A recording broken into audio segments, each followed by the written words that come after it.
All right, welcome to another video. I haven't made a video in a long time. I'm just kind of figuring out what my long-term goals look like. I've kind of been a little bit struggling with that, and I gave it a little bit of thought, especially today, and I'm not sure how much making these videos is going to be a part of that, unfortunately, going forward. So this video is a long time coming after many days of not making one, and it looks like for me things could very rapidly change by the end of 2022. So I might need to be focusing on some things that I can't unfortunately put on this channel, like my JNCIESP retake, really take that more seriously. And then things like algo expert and systems expert. So like job interview platforms, paid uh, paid technical interviewing platforms. I think I really need to put some serious investment and time into something like this, and I'm just not sure uh, it would be wise to put something like that just out on the internet. And kind of selfishly, if I do that, then anyone could see it, and whoever's watching this right now might just watch my videos practicing for interviews and take the interview and get the job over me. So, um, but yeah, so that's for the most part irrelevant to anyone coming at this video. So I'm going to keep that really short. The video today is going to be a continuation of the Python for DevOps book. I got a good comment from a commenter. That kind of stuff really gets me motivated, knowing that there's people out there that are finding these videos useful and enjoyable in some way. That's really how I'm going to be more motivated to make videos, receiving that kind of feedback. So thank you very much to Marco Mandic. I'm gonna keep uh, going on chapter 12, but as I said, I had to take an L in chapter 11 for a lot of the hands-on stuff because I just couldn't get it going. I'm going to kind of be focusing more on trying to finish the book instead of trying to get every little example working perfectly. So I might do a lot of just skimming or skipping over certain parts from now on going forward, much more than I used to.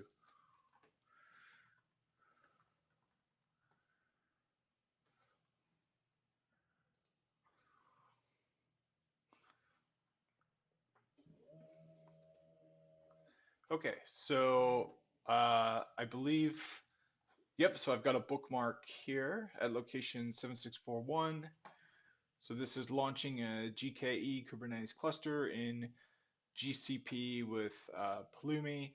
Um, Again, I tried to get this stuff to work before, didn't have really a shot, so we're just going to read all of the text here and then the commands and the command output. We'll just kind of skip over. Um, all right, so in this section, we'll make use of the Pulumi GKE example and also of the GCP setup documentation. So use these links to obtain the necessary documents before proceeding. Start by creating a new directory. Not going to do that. I do still have my lab ready to go. I could boot it up and just make the directory, but I know how to make a directory. I'm comfortable with that. And so I'm not going to get anything extra about doing that. Then change directory into the directory. Set up the Google Cloud SDK using the Mac OS instructions. So this is another big kind of problem I've had with this book. It's uh, just not really easy to follow, I think, especially since I don't have a Mac. I'm running Windows. I'm either running Windows or I'm running Linux in a VM. But I don't have access to a Mac. I guess I could spin up a Mac VM. Uh, yeah, I guess I could do that. I guess if I were to go back through, well, nah, it's not worth it. It's going to be too much time lost to do that. Initialize the GCP environment using the Gcloud Init command. Create a new configuration and a new project named Python for DevOps dash Gke dash PULUMI Gcloud Init. Welcome. This command will take you through the configuration of Gcloud. Okay, so we're not going to read any more of that. Um, so this is just the initial configuration of Gcloud. Log in for the GCP account, log into the default application, create the new Pulumi project by running the Pulumi new command, specifying GCP Python as your template, and Python for DevOps dash Gke dash Pulumi as the name of the project. So its command is Pulumi new. The following files were created by the Pulumi new command. So anyone watching this, hopefully is familiar with Linux, but you've got -L for the long form here, and you've got -A to see all of the hidden files. So those are the files that have a dot. So we've got .ignore showing up as a result of the -A, and we've also got this single dot here, which means your current directory, and then the double dot here, which means the parent of your current directory. We are going to make use of the GCP-py-Gke example from the Pulumi examples GitHub repository. Copy the star.py and requirements.txt from examples /gcp-py-gke to our current directory. Configure GCP related variables needed for Pulumi to operate in GCP. Create and use a Python virtual env. Install the dependencies declared in requirements.txt, and then bring up the Gke cluster defined in main py by running the Pulumi up command. Make sure you enable the Kubernetes engine API by associating it with a Google billing account in the GCP web console. Yeah, so that this is another big reason why these I don't think that there was an instance of that in this one, but I've done tutorials before where you have to give them like a credit card, and like I just refuse to do that for a technology that's not immediately applicable to me. As I mentioned at the beginning of this video, I'm not completely opposed to paying for things online educationally that aren't like tied to like a university or something like that. Um, I purchased the Juniper study guides for the JNCI ESP. I've taken the Cisco exams, of course. I mean, that is tied to an exam, but um, it's not just that I kind of well, perhaps I'm saying a bit more than is necessary to say. Uh, Long story short, um, I'm definitely just going to be skipping most of the hands-on parts of this chapter. The Gke cluster can now be seen in the there's a motorcycle outside. It's kind of distracting me. In the GCP console, to interact with the newly provisioned Gke cluster, generate the proper kubectl configuration and use it. Handily, the kubectl configuration is being exported as output by the Pulumi program. Okay. List the nodes comprising the Gke cluster. deploying the Flask example application to Gke. So I did get somewhat far in the Flask example application. I got Flask running, dev environment, all that kind of stuff. But again, we're just going to be skipping the examples. It's just not immediately applicable to me at this moment, so I don't want to spend too much time and energy on something that I can't use tomorrow. Take the same Kubernetes manifests used in the Minikube example and deploy them to the Kubernetes cluster in Gke via the kubectl command. Start by creating the Redis deployment and service. kubectl create-f redis deployment .yaml deployment.extensions / redis created kubectl get pods.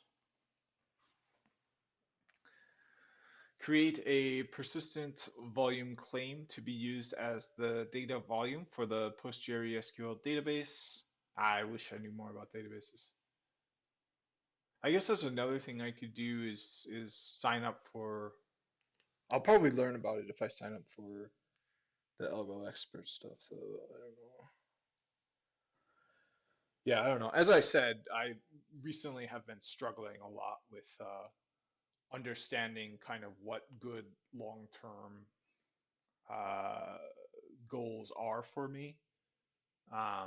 So I apologize if these videos are, I'm not quite as focused on these as I would be, especially back when I was like studying for the JNCIESP. I'm just kind of in limbo here.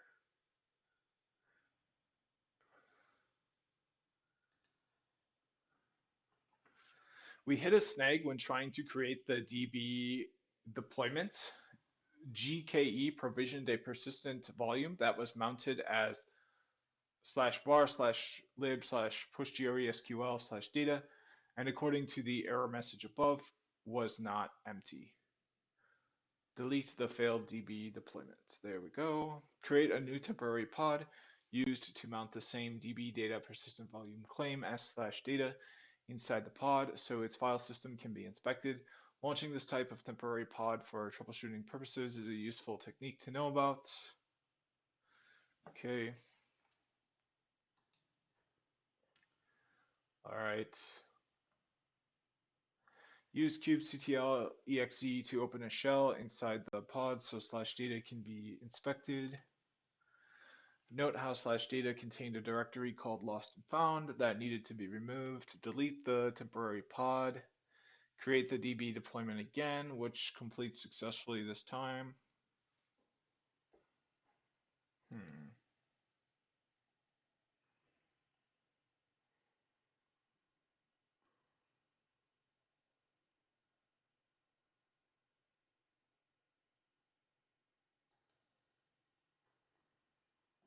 Create the DB service.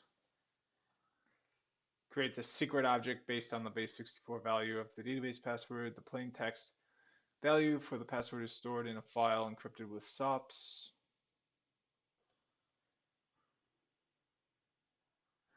Create another secret object representing the Docker Hub credentials.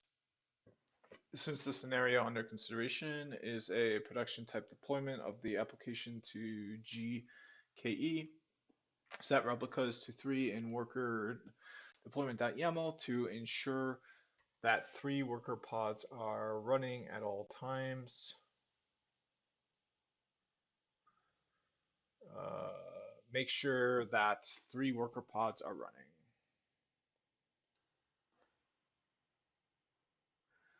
So I don't see which are the worker. Here this says worker. So we got 1, 2, 3 in the output there. Similarly, set replicas to 2 in app deployment.yaml. Make sure that 2 app pods are running. Create the app service. Note that a service type of load balancer was created.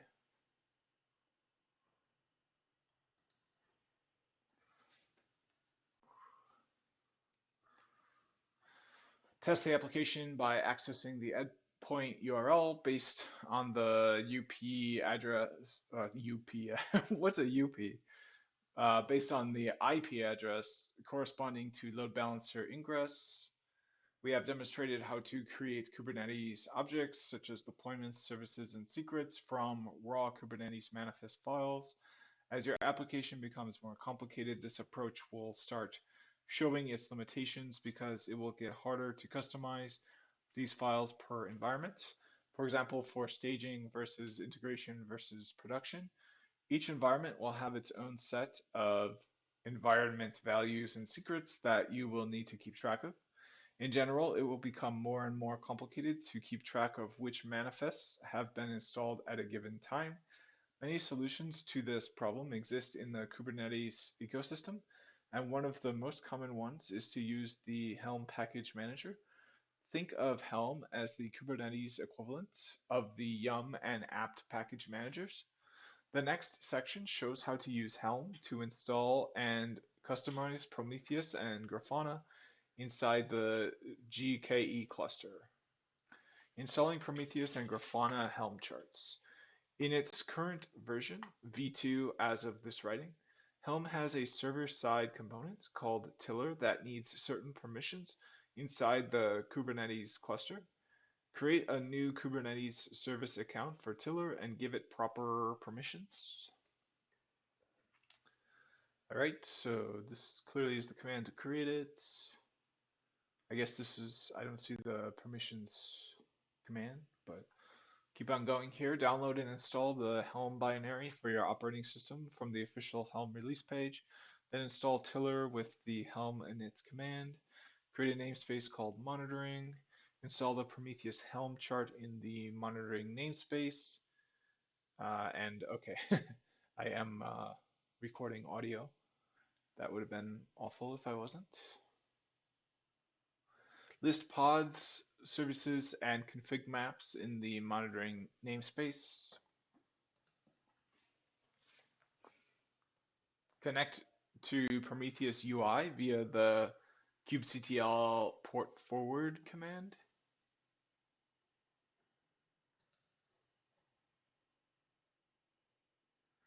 Go to localhost 9090 in a browser and see the Prometheus UI. Install the Grafana Helm chart in the monitoring namespace. List Grafana related pod services, config maps and secrets in the monitoring namespace. I'm kind of curious what Grafana is. I don't remember.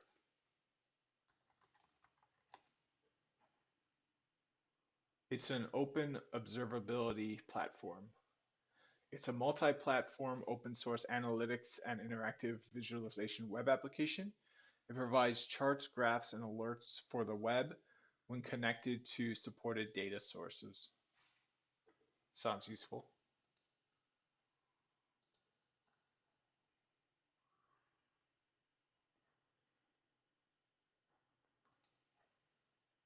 Retrieve the password for the admin user for their Grafana. And it looks like it's an A there, so it's probably pronounced Grafana. The Grafana web UI connects to the Grafana UI using the kubectl port forward command. Go to localhost 3000 in a browser and see the Grafana UI. Log in as user admin with the password retrieved above. List the charts currently installed with Helm list. When a chart is installed, the current installation is called a Helm release. Most of the time, you'll need to customize a Helm chart. It is easier to do that if you download the chart and install it from the local file system with Helm. Get the latest stable Prometheus and Grafana Helm charts with the Helm fetch command, which will download TGZ archives of the charts. Okay. Unarchive the TGZ files, then remove them. The templatized Kubernetes manifests are stored by default in a directory called templates under the chart directory. So in this case, these locations would be Prometheus slash templates and Grafana slash templates. The configuration values for a given chart are declared in the values.yaml file in the chart directory. As an example of a Helm chart customization, let's add a persistent volume to Grafana so we don't lose the data when we restart the Grafana pods. Modify the file grafana slash values.yaml and set the value of the enabled subkey under the persistence parent key to true. By default, it is false. In this section, enable persistence using persistent volume claims. So another example of a typo. This book was really good at the beginning, but then around here and all throughout the middle, none of the tech examples all of a sudden worked. There were typos all over the place, so really degraded in quality. I think this is a example of it still being in that degraded quality. There were three authors of the book, so maybe one of the authors just wasn't as invested in this book as the others. Upgrade the existing Grafana Helm release with the Helm upgrade command. The last argument of the command is the name of the local directory containing the chart. Run this command in the parent directory of the Grafana chart directory. Happy helming. Verify. What's helming?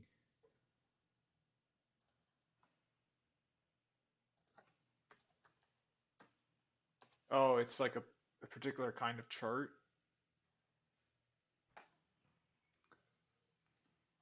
I don't know. This is all beyond me, but let's just keep trying to power through it. Hopefully, we'll get to chapter 13, and that'll be more relevant. I'm tempted to just take a look at what's in chapter 13 because that might be motivating, but at the same time, I kind of want to just plow through. Verify that a PVC has been created for Grafana in the monitoring namespace. Another example of a Helm chart customization, this time for Prometheus, is modifying the default retention period of 15 days for the data stored in Prometheus. Change the retention value in Prometheus slash values.yaml to 30 days. Prometheus data retention period, default if not specified, is 15 days. Retention 30 days. Looks like they're changing it. Upgrade the existing Prometheus Helm release by running Helm upgrade. Run this command in the parent directory of the Prometheus chart directory. Verify that the retention, oh my God. There's like fireworks or something outside. That was a very surprising sound. Let's just keep on going. Verify that the retention was changed to 30 days. Run kubectl describe against the running Prometheus pod in the monitoring namespace and look at the args section of the output. I'm just going to look out the window quick. I don't think I need to, but I have. Well, no, I don't need to look out the window. I've experienced kind of a bit of a traumatic event here before, but that involved. I mean, I'll hear it if something really nuts happens. All right, so let's see here. So next part is destroying the Gke Cluster. It pays literally to remember to delete any cloud resources you've been using for testing purposes if you do not need them anymore. Oh, there's another. Otherwise, you may have an unpleasant surprise when you receive the billing statement from your cloud provider at the end of the month. Yeah, so I did something like this before for machine learning, where you could sign up for GPU to train your models on, your machine learning models. So it looks like this is what they're walking you through here. Is something like that, but instead of for machine learning, it's for like monitoring your systems. Um, okay, there's still a lot of noises, very loud noises, and it sounds like fireworks. So I think I'm gonna pause the video and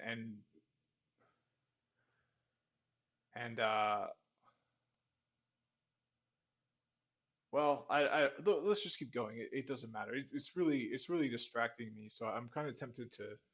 I mean, if it was some sort of like news event or something, I doubt it would be out there now. So let's just ignore it. There's really no reason to have it deter my attention right now. I don't think even worst case imaginations of what the sounds could be uh,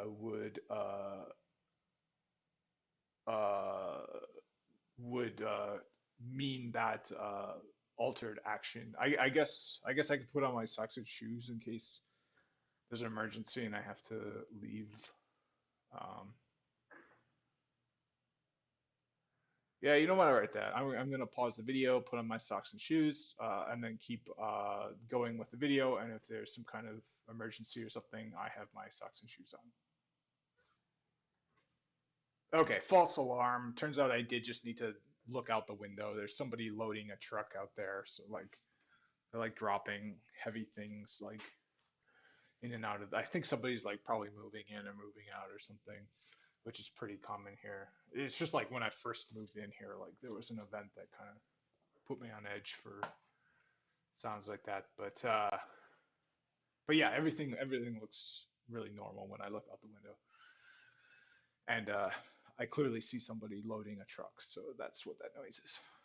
Okay, so moving on, destroy the Gke cluster via Pulumi destroy. Perfect.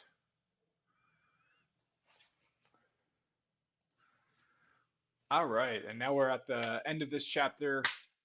Again, we're not going to be doing the exercises. I'm not going to forfeit over my credit card. This, it does sound really interesting. Charts, graphs for your server and for your systems, wonderful. But I had trouble getting it going in the previous exercises, so I don't want to spend hours and hours troubleshooting.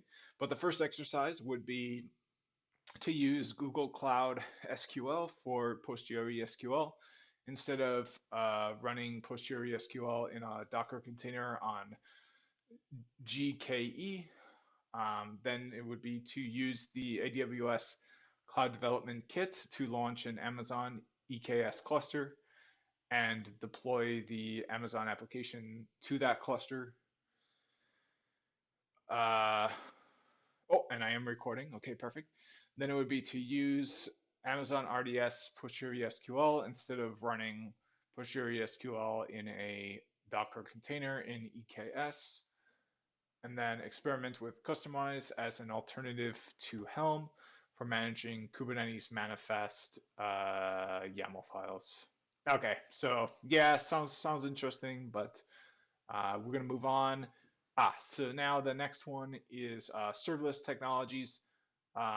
So this is a term that generates a lot of buzz, so that'll be good to listen to. I'm gonna take a quick break, but we're almost at the half hour mark, so I can do probably uh, much longer on this video. So I'll be back shortly, and we'll start chapter 13. Actually, you know what might be smart? I'm gonna stop this video because I was gonna take a break anyway and save it as end of chapter 12 and then start a new video for chapter 13. So thanks for watching. This is the end of chapter 12, even though I didn't really do much. So stay tuned for chapter 13.